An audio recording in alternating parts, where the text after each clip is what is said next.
You're watching PEGRI TV, Rhode Island's public access channel.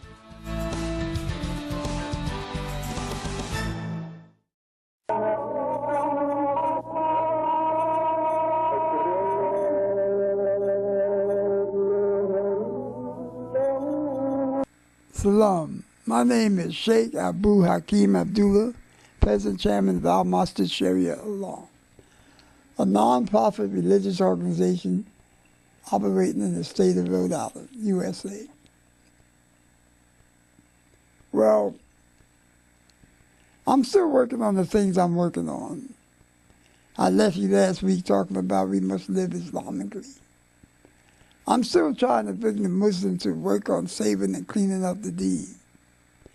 One of our major tasks that we're supposed to be involved in is to keep the deen pure.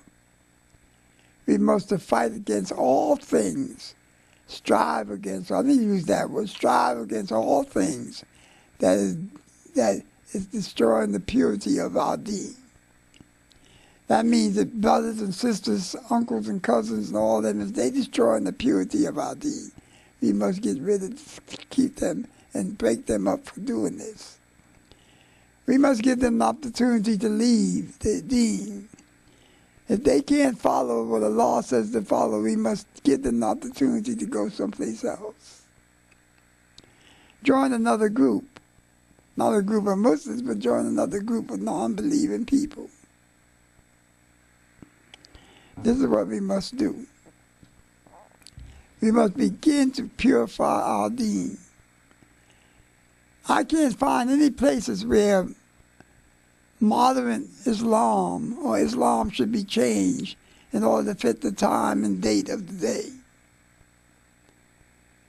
I can't find no place in Quran or Hadith where that's possible that should be done. We must go ahead and stop all this. We're no longer dressing fully like Muslims. We're dressing like Hollywood used to dress years ago. Years ago you had people that ride in a Cadillac convertible or riding in a convertible, had their head wrapped up, and they tied their head like this with a rag around their head, and they just to keep their hair from blowing all out in the wind. Today, that's what the sisters look like.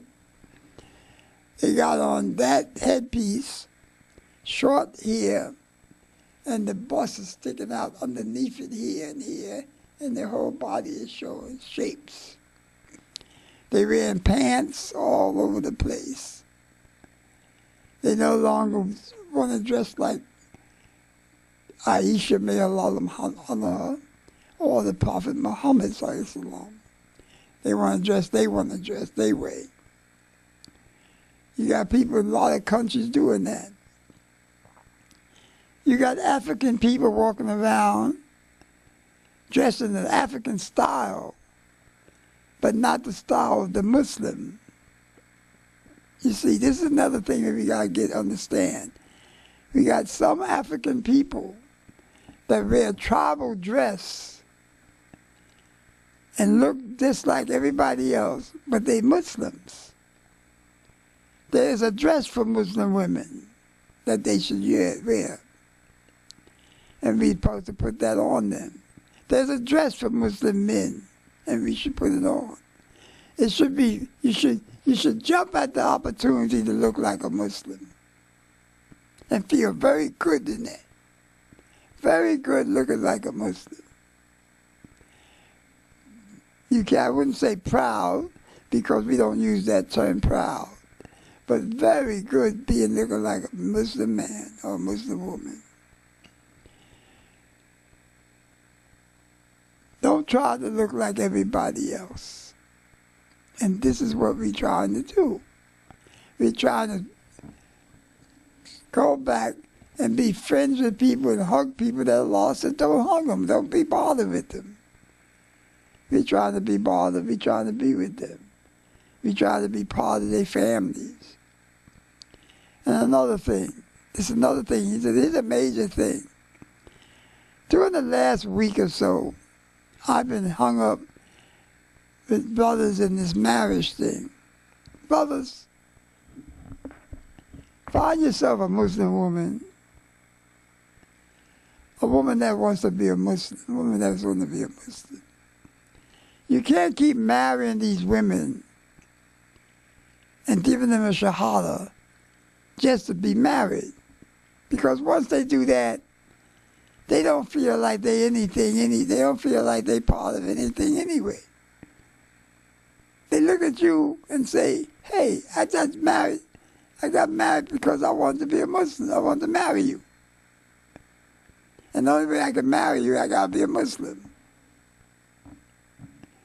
See, that's what you run through. That's what you go through. So I advise you to go ahead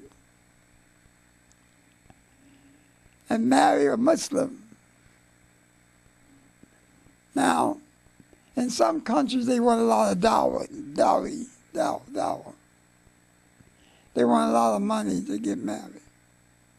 In some countries, they want, I heard cousins and brothers, sisters asking for $200,000 or $300,000. That's a lot of money. And then the women from the Philippines are asking for a good husband. And the Quran and the Hadith, and maybe $1,000.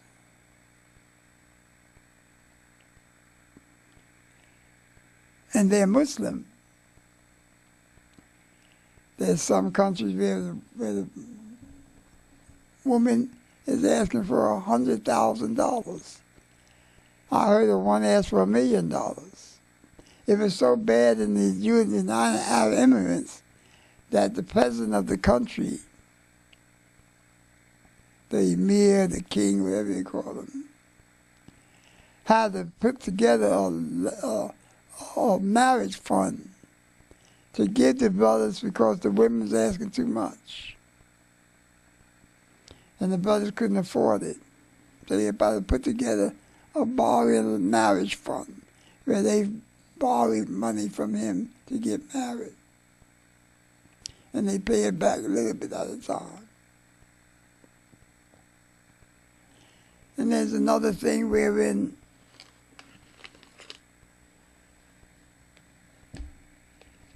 women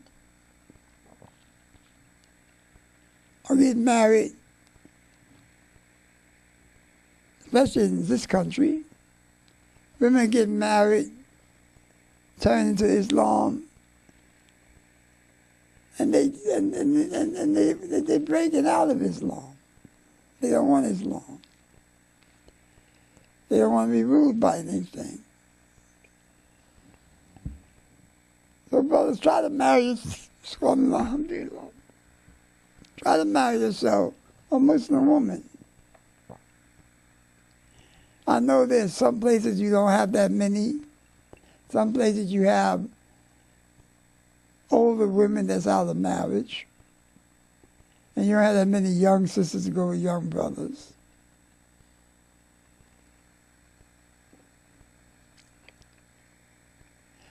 But I tell you this much, and I believe this here. If you, in turn, begin to live your Islam openly, and your dress and everything else, and your style and your beliefs and all that, you will get younger people to want to be a part of what you're into. That's what happened years ago. I was in Brooklyn, New York. Younger people began to fall into the Islam, veils and all, because the brothers was walking around looking like Muslims, acting like Muslims. Alhamdulillah, involved physically as a Muslim in their lifestyle. But we're not doing that. We got brothers around here walking around looking like homeboys. Their pants are hanging down. They got the drawers showing like the rest of the people. They want to be rappers. You got brothers walking around looking like they rappers and caps on and baseball caps on. And then we want the sister to walk around with garments on. And we walk around baseball caps on, our pants hanging down to our butt, showing our underwear, and all this kind of stuff. And they say, if you can do it, I can do it. And it's the way they feel. You must remember they came out of that kind of environment where they feel that they can do they can do what you're doing if they wanted to do it. This is what the Western world is telling them with the women live stuff. So you got to go ahead and turn around and look and act like Muslims.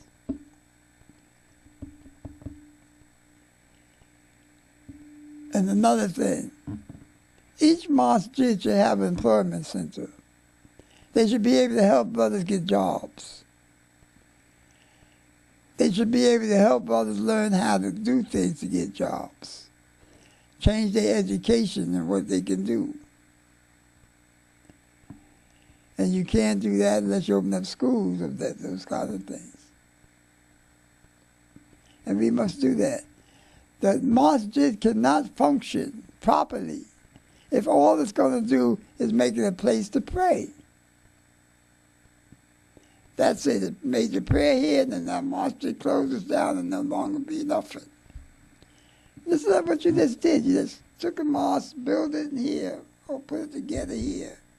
A whole building. After prayer, everybody moves out of it. It just sits there doing nothing. It just sits right there doing nothing. It don't function at all. And when you want it to do function, it functions as a basketball team. Or a place to hang out as a basketball team. It must function as a place to learn how to do certain work in order to get jobs.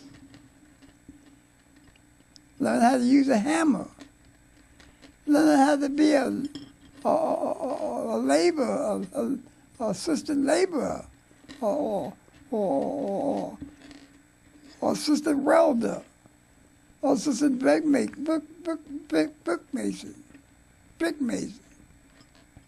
But you got to learn something new.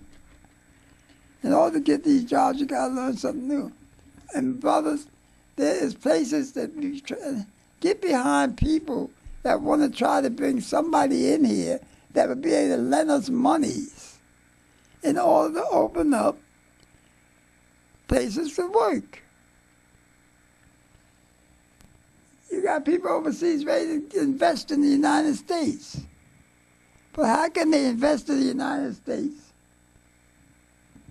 It's all that's coming, all that's happening is that everybody's walking around not doing anything. How can somebody overseas lend you money to open up something if you're not doing anything? You got to do the things that just get us to move up. The only thing we got over top of the only thing that is showing that we moving up is more amount of people that's coming into the deed. And half of them that's coming into the deed is not coming into the deed to work with the deed, but coming in to hide in the deed. Not coming in to work and move the deed up. Not coming to serve as law. Not coming to serve anything other than their own desires. And you have to go ahead and do what you have to do to get that change that. You imams got to go ahead and do those kind of things. You got to start changing. You got to start thinking more on the upper level.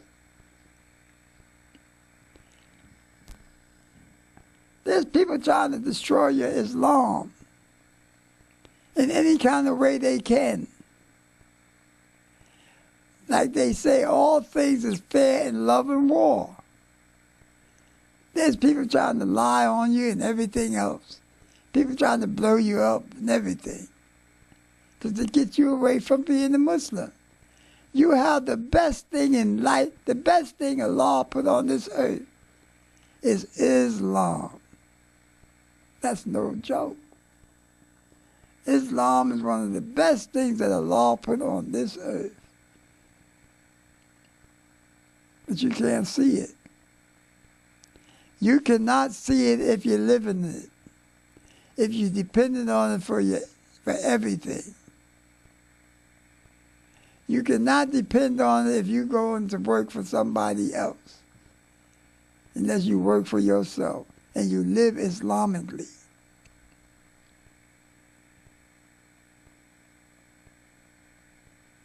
If you open up a halal meat market and the brothers don't want to come to the halal meat market, then bring the prices down. Don't make the prices so high that you have to deal with upper class people. The only thing that is halal meat is that an imam or a brother sacrifices or kills a chicken or whatever in a halal fashion. He doesn't have the same as kosher. He doesn't have a living on top of wood. He doesn't let them eat the grass. I mean, they can eat the grass on the street, eat the grass on the hill, anywhere. Kosher, they got to do certain things with kosher meat. Bleed it, and everything else. Muslims don't have to do nothing but say, Bismillah, turn towards the cupboard, and turn my cut its throat.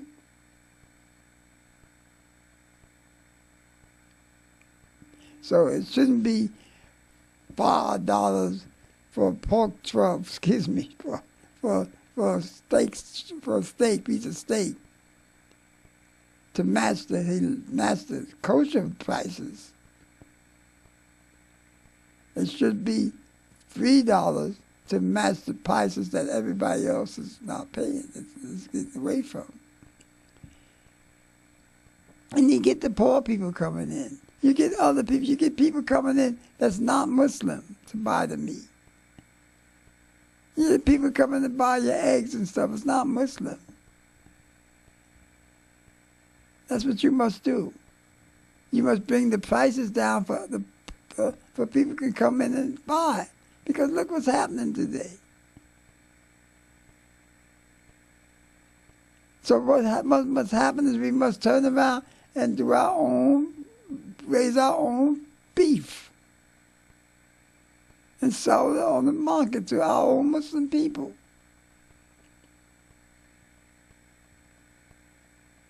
The Spanish turned around, opened up many stores here. They got Goya and other stuff. They got their own butchers and everything else. The Chinese doing the same thing. The Koreans doing the same thing. They got their own fish market, own ships out there. We must do the same. We must get our own this and own that. I mean, seriously, look at us. We steady running around trying to get what everybody else is trying to buy from what everybody else is buying.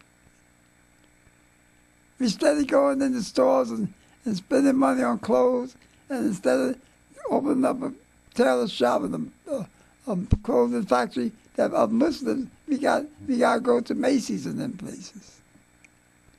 And we shouldn't be wearing them clothes anyway. Our garments can be made in a house. As long as you got a fire escape and windows and doors, different doors, you can put sewing machines in a house and have women and sisters working in them houses, making garments, making shirts and pants. Then they can make pants that can go into Macy's, shirts that can go into Macy's, Gimbals, and all the rest of them. That's what we're supposed to be doing. And we keep our pricing out in a way that it be beneficial to the Muslim. We're supposed to be doing things for the Islam, not for our own desires, not trying to race and get everything everybody else is doing.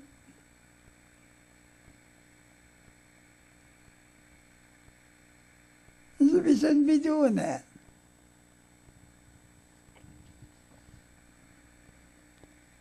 We should open up schools and guarantee in schools. Hey, like the Catholic schools do. Catholic schools don't only take Catholics in school.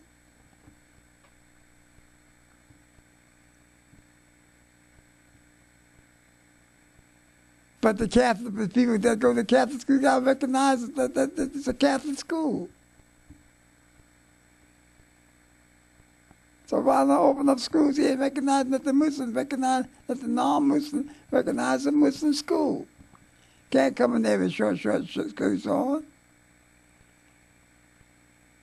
But you guarantee that their children don't, their boy children won't turn into dope sellers from the dope seller coming on the campus. This is what we got to do, brothers and sisters. We must reorganize ourselves. And we must grab a hold of those that's talking, reorganize ourselves and support what they're doing. We can't be against our own people. We are literally against our own people. Yes, the jealousies and envies and stuff that's in our hearts against people that tell the truth to us, it's killing us. Just I keep telling you, I keep the thing that I keep saying to you. I had a chance to bring a whole country into Rhode Island. Allah opened up the doors. I was in the rain getting all this stuff together. I caught pneumonia getting this stuff together. And I have no Muslims come up to me and say, what can I do to help you, Sheikh Abdullah? Not one. Not one real, sincere brother ever came up to me and say, what can I do, Sheikh Abdullah? And do it. But I had many non-Muslim people try to do something for me. The money I borrowed to go overseas came from non-Muslim people. Yes.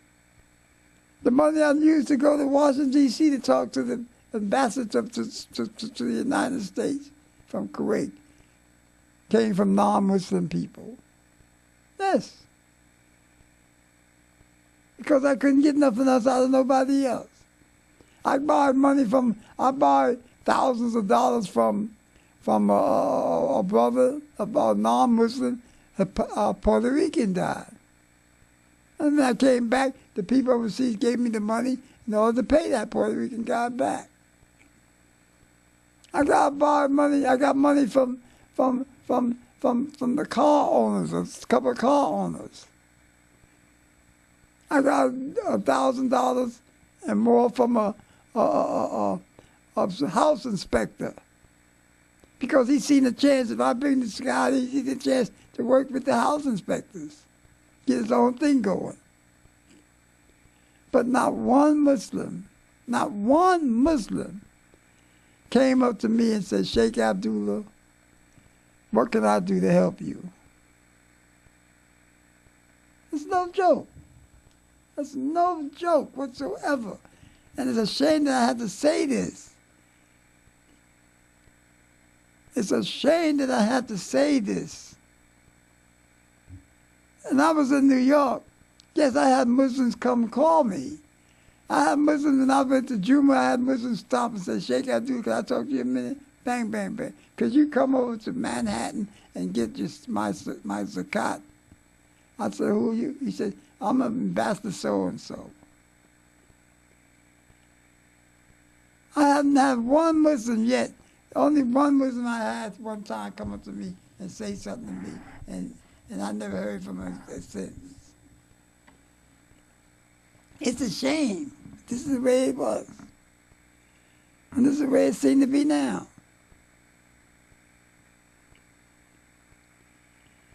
We lost a multi-million-dollar program by the devil's refusal to let it be seen that a Muslim and a black Muslim, or a black-faced Muslim, is the one that opened up this for Rhode Island.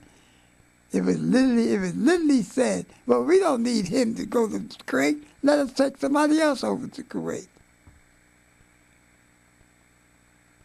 to bring it back. And there was people fighting to try to get this thing changed. Fox of the House of Representatives, Metz from the Senate, Kelly from the Senate, Woods from the House, Bevilacqua. All these people was fighting to get this thing done. I couldn't get out. It took me 3 years to get enough money to go to Washington. That's no joke. I had all these ideas, but I had no money. I couldn't get anything. And the people that was light-skinned than me, the Europeans, they don't give out money to blacks that fast. Believe me, that's the way it is here in Rhode Island. I'm not trying to hide enough. I tell the truth. And I tell the truth. I was talking about a multi-million-dollar program, and Alman went overseas, and he came back with $1 million deal for some wood. Them plats that we throw away out in the woods. Them platform plats. They had a company going to take them and make them into something. Like $1 million deal. I turned down, because I couldn't get the help, millions of dollar loans at 5% interest for the state of Rhode Island. I still got the cards of these people. And I couldn't get $10 to get to Kuwait. I had to get it off of Arthur and his family, Hood and his family. I get $1,000, $2,000.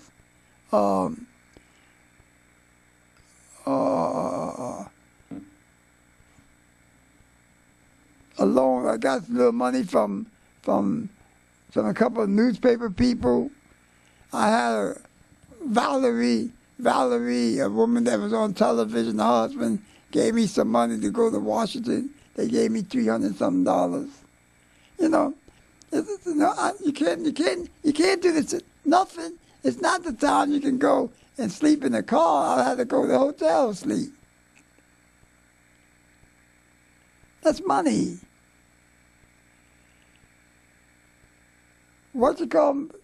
Alvin got over $200,000 in cash to go to Kuwait, to go to,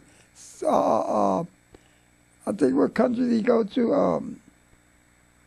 To go to one of them countries he went to. I don't know, was it I